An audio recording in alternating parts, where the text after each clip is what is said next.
Shalom, selamat malam Bapak Ibu, Saudara yang dikasihi Tuhan Yesus Kristus. Selamat berjumpa di dalam renungan pada malam hari ini.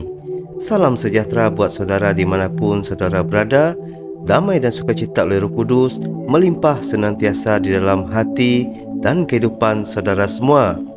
Sebelum kita mendengarkan renungan firman Tuhan, mari kita siapkan hati dan berdoa. Bapa di surga, Bapa di dalam nama Tuhan Yesus Kristus, Bapa, kami berdoa memohon bila mana saat ini kami hendak mendengarkan sabda firman-Mu. Kiranya Engkau senantiasa memberikan penyertaan dalam renungan kami pada malam ini, sehingga hati kami hanya tertuju untuk menyerukan serta memuji nama-Mu yang agung. Terima kasih ya Bapa. Kiranya kasih setia-Mu yang menyertai kami mulai dari hari ini hingga selama-lamanya. Bawa kami mengerti firman-Mu dan biarkan kami terbuka menerima perintah-Mu. Di dalam nama Tuhan Yesus Kristus kami berdoa dan mengucap syukur. Haleluya, amin. Bapak Ibu Saudara yang dikasihi Tuhan, judul renungan kita pada malam ini 10 perintah Tuhan. 10 perintah Allah merupakan 10 perintah yang diberikan Tuhan melalui perantaraan Nabi Musa di Gunung Sinai dalam bentuk 2 loh batu. 10 perintah Allah juga merupakan rangkaian perintah moral dan religius yang diakui sebagai suatu landasan moral dalam agama Kristen. 10 hukum ini disebut juga dengan 10 perintah Allah, 10 firman Allah atau dasar titah. Ada 2 bagian perintah pertama hingga keempat berbicara tentang hubungan manusia dengan Tuhan. Perintah kelima sampai ke-10 berbicara tentang hubungan manusia dengan sesama. Di dalam Alkitab, ke-10 hukum ini tertulis di kitab Keluaran pasal 20 ayat ke-2 sampai 17 dan di kitab Ulangan pasal 5 ayat ke-6 sampai ke-21. Kita juga mempelajari agar perilaku kita tidak menyimpang. Berikut 10 perintah Allah beserta isinya. Yang pertama, jangan ada padamu Allah lain di hadapanku. Tertulis di Injil Kolose pasal pertama ayat ke-18. Ialah kepala tubuh iaitu jemaat. Ialah yang sulung, yang pertama bangkit dari antara orang mati, sehingga ia yang lebih utama dalam segala sesuatu. Tulisan Allah di sini menggunakan huruf kecil, artinya Allah yang palsu. Dalam konteks saat ini, kita tidak boleh memuja atau menyembah Allah lain, termasuk menjadikan pekerjaan, uang, hubungan, kesenangan dan hal lain yang melebihi kesukaan kita terhadap Tuhan, termasuk percaya pada kuasa lain atau mengandalkan kekuatan lain selain kuasanya. Hendaklah kita meletakkan Tuhan yang paling utama dan terutama dalam hidup ini. Yang kedua, jangan membuat bagimu patung yang menyerupai apapun yang ada di langit, di atas, atau yang ada di bumi di bawah, atau yang ada di dalam air di bawah bumi. Hukum kedua ini merupakan larangan untuk menyembah berhala, patung atau suatu objek tertentu. Perintah ini ada kerana waktu itu bangsa Israel suka membuat patung ilah-ilah dan sujud menyembahnya. Hal ini yang tidak disukai Tuhan dan dianggap sebagai bentuk kekejian. Tertulis di Injil Yohanes pasal 4 ayat ke-24.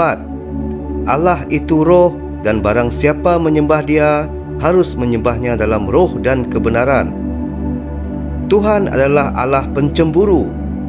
Ia tak ingin diduakan oleh hal lain apapun itu.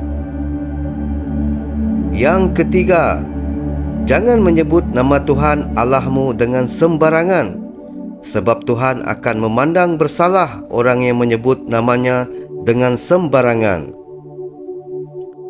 Hukum ketiga ini mengingatkan kita untuk menghormati namanya dan menjaga kekudusannya.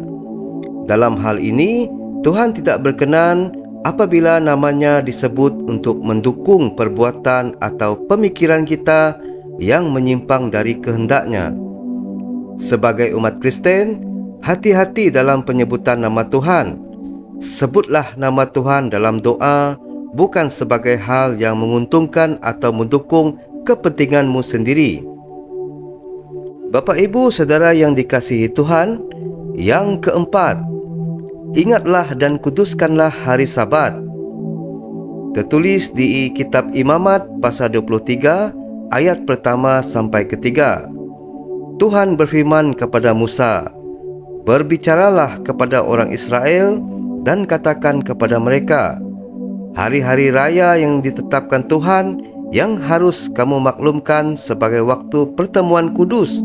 Waktu perayaan yang kutetapkan adalah yang berikut.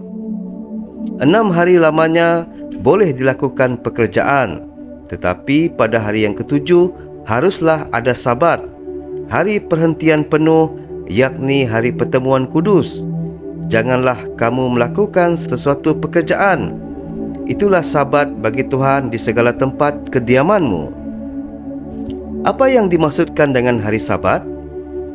Pada prinsip penciptaan, hari Sabat merupakan hari ketujuh setelah 6 hari Tuhan menciptakan bumi dan segala isinya.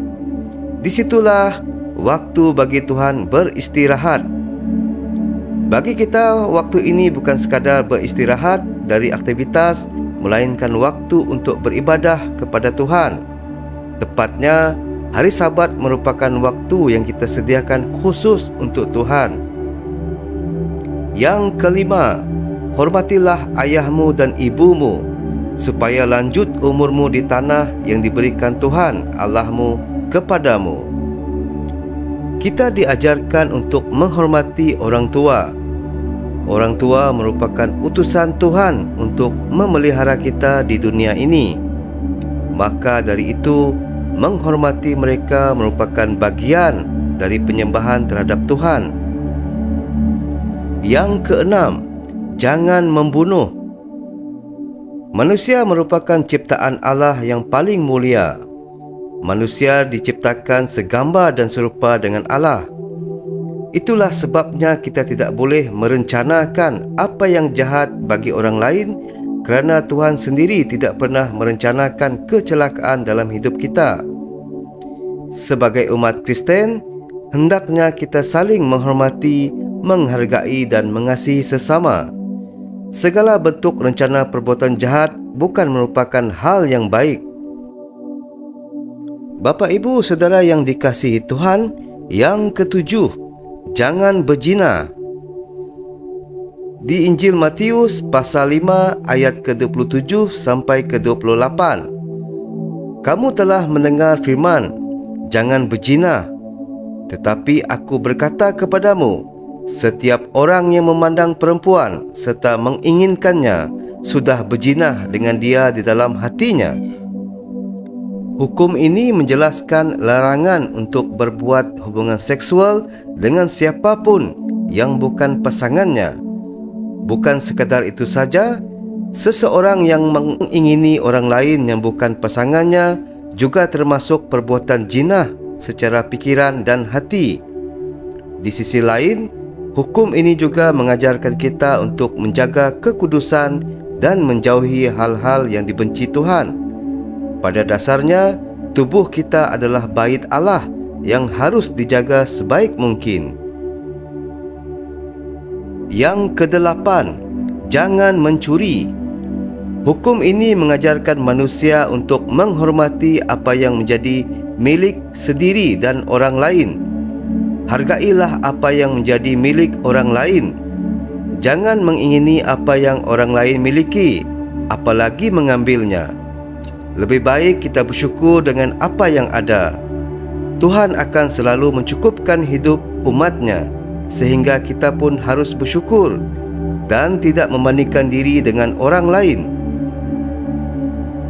Kesembilan, jangan mengucapkan saksi dusta tentang sesamamu. Tertulis di kitab Keluaran pasal 23 ayat pertama sampai kedua. Janganlah engkau menyebarkan kabar bohong. Janganlah engkau membantu orang yang bersalah dengan menjadi saksi yang tidak benar. Janganlah engkau turut-turut kebanyakan orang melakukan kejahatan. Dan dalam memberikan kesaksian mengenai sesuatu perkara, janganlah engkau turut-turut kebanyakan orang membelokkan hukum. Jujur dan tidak berkata fitnah merupakan perilaku yang wajib kita lakukan. Tuhan menghendaki kita untuk tidak membenarkan orang yang salah atau menyalahkan orang yang benar. Ingatlah untuk selalu berkata jujur dan memperjuangkan kebenaran. Seperti pepatah mengatakan, mulutmu adalah harimaumu, maka waspadalah terhadap setiap perkataan yang keluar dari mulutmu. Jangan sampai apa yang kamu katakan itu merugikan diri sendiri maupun orang lain. Ke-10, jangan mengingini rumah sesamamu. Jangan mengingini istrinya, atau hambanya laki-laki, atau hambanya perempuan, atau lembunya, atau keledainya, atau apapun yang dipunyai sesamamu. Bapa Ibu Saudara yang dikasihi Tuhan, hukum terakhir ini mengajarkan kita untuk puas dengan apa yang kita miliki. Larangan ini juga menegaskan bahawa kita harus bisa menguasai dan mengendalikan diri sendiri, termasuk hawa nafsu terhadap berbagai hal. Dunia yang serba dinamis dan banyak perubahan pasti membuat kita cepat berubah keinginan dan seringkali merasa kurang. Konteks keinginan di sini juga merujuk pada kerakusan, ketamakan dan keegoisan. Untuk itu, kita harus mampu mengendalikan diri dan tidak menjadi egois. Itulah 10 hukum atau perintah Allah yang patut kita taati. Namun, pahamilah bahawa kita juga perlu kasih untuk menaati perintah ini. Bukan kerana kewajipan, tetapi memang kerana kita mengasihi Tuhan.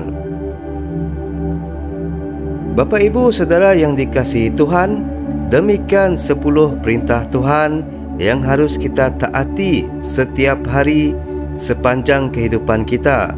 Mari kita tutup dengan doa. Bapa di syurga, Bapa di dalam nama Tuhan Yesus Kristus, kami mengucap syukur kepadamu atas segala nikmat yang telah Engkau berikan kepada kami dalam renungan kami pada malam ini. Kami mohon ampun atas segala dosa yang telah kami lakukan dan berdoa agar Bapa senantiasa menyertai kami dalam hidup kami sehari-hari. Kami percayakan diri, keluarga dan segala urusan kami kepadamu. Di dalam nama Tuhan Yesus Kristus, Tuhan dan Juru Selamat, kami berdoa dan mengucap syukur. Haleluya. Amin.